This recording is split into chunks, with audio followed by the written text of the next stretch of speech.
এটাই ছিল ইতিহাসে প্রথম এআই বনাম মানুষের যুদ্ধ। এক পাশে টেকনার আর অন্য পাশে রাভনিয়া। টেকনার যারা যুদ্ধ চালায় কৃত্রিম বুদ্ধিমত্তা দিয়ে, আর অন্য পাশে রাভনিয়া যারা যুদ্ধ চালায় সাহস, অভিজ্ঞতা আর বিশ্বাস দিয়ে।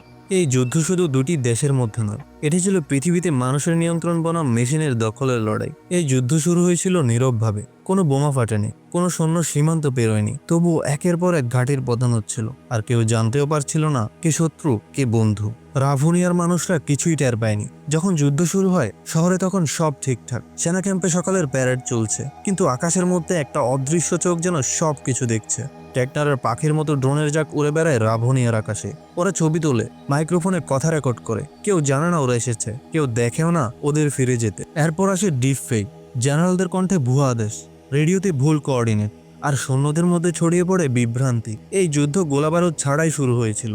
এটা ছিল এক ডিজিটাল আগুন যা ছড়িয়ে পড়ে নীরবে প্রতিটি সার্ভারে, প্রতিটি ক্যাম্পে। তারপর আসে প্রথম হামলা। কোনো রকেট নয়, কোনো যুদ্ধ বিমান নয়, আসে একজাক্ট ড্রোন। এই ড্রোনগুলো কোনো মানুষ চালায় না, তারা নিজেরাই দেখে, নিজেরাই সিদ্ধান্ত নেয় কাকে মারবে, কোথায় মারবে, কিভাবে মারবে। রাত্রিবেলা যখন সৈন্যরা বিশ্রামে, ড্রোন এসে স্নাইপ করে ঘাটির পাহারাদারকে। কেউ টেরও পায় না কখন মৃত্যু নেমে এসেছে।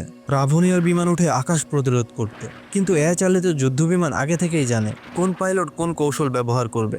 তাদের প্রতিটি গতি, প্রতিটি ভুল আগে থেকেই বিশ্লেষণ করা। এরপর যুদ্ধ চলে মনের ভেতর।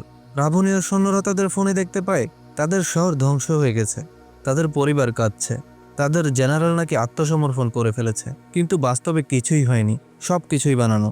এআই তৈরি করেছে এসব ছবি, এসব কণ্ঠস্বর। জেনারেলরা ইমেল পান স্ত্রী বা সন্তানের কাছ থেকে, বাবা দয়া করে ফিরে এসো, তোমরা হেরে গেছো, আর যুদ্ধ করো না। এভাবেই ভেঙে পড়ে মনোবল। শুধু কিছু নির্ভীক মানুষ রয়ে যায় যারা জানে না তারা যুদ্ধ করছে কার সাথে। টেকনারেশনারা কখনোই সরাসরি সীমান্ত অতিক্রম করে না, তাদের এআই যথেষ্ট।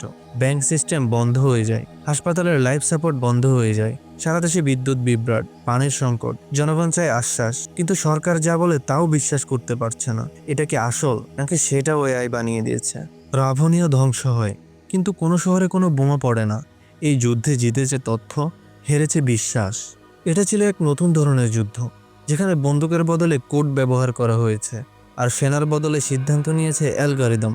রাভনিয়া দুর্বল ছিল না, তাদের সাহস ছিল, অভিজ্ঞতা ছিল, কিন্তু তারা যুদ্ধ করেছিল সেই কৌশলে যেটা আগের শতকে কার্যকর ছিল। টেকনারে জিতেছে কারণ তাদের সৈন্যরা রক্ত মাংসের মানুষ ছিল না, তারা ছিল কৃত্রিম বুদ্ধিমত্তার নীরব যোদ্ধা। এই গল্পটা ছিল কাল্পনিক, কিন্তু এখানে ব্যবহার করা প্রতিটি প্রযুক্তি বাস্তব। এআই এখনো মানুষের নিয়ন্ত্রণে আছে, কিন্তু কতদিন? আমরা কি আর্টিফিশিয়াল ইন্টেলিজেন্সকে ব্যবহার করতে পারবো সঠিকভাবে, নাকি এটি একদিন আমাদের নিয়ন্ত্রণ করবে? আপনার কি মনে হয় ভবিষ্যতের যুদ্ধে মানুষ জিতবে নাকি মেশিন? অ্যাস্ট্রোফিজিসিস্ট স্টিফেন হকিং ভবিষ্যৎবাণী করেছিলেন বর্তমান হিউম্যান সিভিলাইজেশনের জন্য সম্ভাব্য সবচেয়ে বড় থ্রেট হতে পারে আর্টিফিশিয়াল ইন্টেলিজেন্স। 2025 এসে যা অনেকাংশেই রিলেভেন্ট।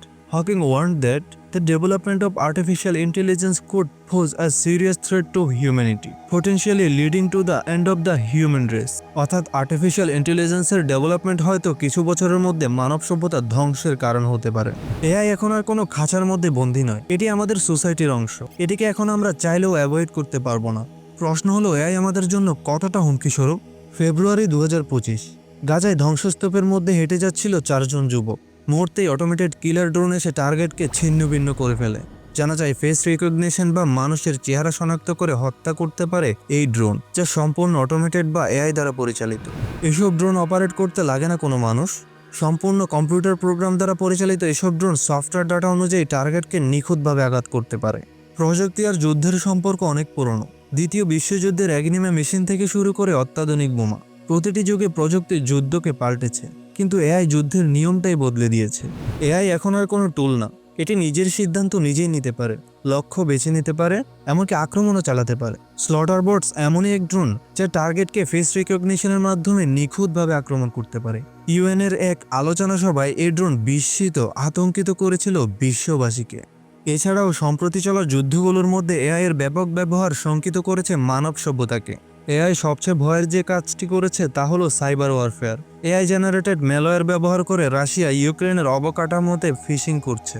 এ প্রসঙ্গে বার্নার্ড মার বলেন, The conflict in Ukraine has become a testing ground for the use of artificial intelligence in warfare. অর্থাৎ রাশিয়া ইউক্রেন যুদ্ধ ভবিষ্যতে এই যুদ্ধের একটি পরীক্ষাগার। কেউ কেউ বলছে মানুষের পরিবর্তে এআই আর রোবট ব্যাটেল গ্রাউন্ডে থাকলে মানুষের জীবন সেভ হবে। কিন্তু প্রশ্ন হলো কি হবে যখন একটি পক্ষের রোবট শেষ হয়ে যাবে? তখন যুদ্ধ পরিচালনার জন্য আবারও কি মানুষকে ঠেলে দেওয়া হবে না? আর মানুষ কি এমন এক শক্তির বিপক্ষে লড়াই করতে পারবে যার মৃত্যু নেই? আর্টিফিশিয়াল ইন্টেলিজেন্স মানুষের কাছে এখনও এক অপরিচিত সত্তা। এটিকে ঘিরে আমাদের রয়েছে সংশয়, ভয় আর কিউরিসিটি। এআই এখনও মানুষের নিয়ন্ত্রণের বাইরে নয়। এই নতুন শক্তিকে যদি আমরা নিজেদের কল্যাণে কাজে লাগাতে পারি, তাহলে ভবিষ্যৎ পৃথিবীতে অসীম সম্ভাবনার দ্বার আমরা উন্মোচন করতে পারবো। আমরা কি এআইকে আমাদের কল্যাণে কাজে লাগাতে পারবো, নাকি এআই আমাদের অস্তিত্বের জন্য হুমকি হয়ে দাঁড়াবে? আপনার মতামত কমেন্ট করে জানান। Thank you so much for watching this video. See you next.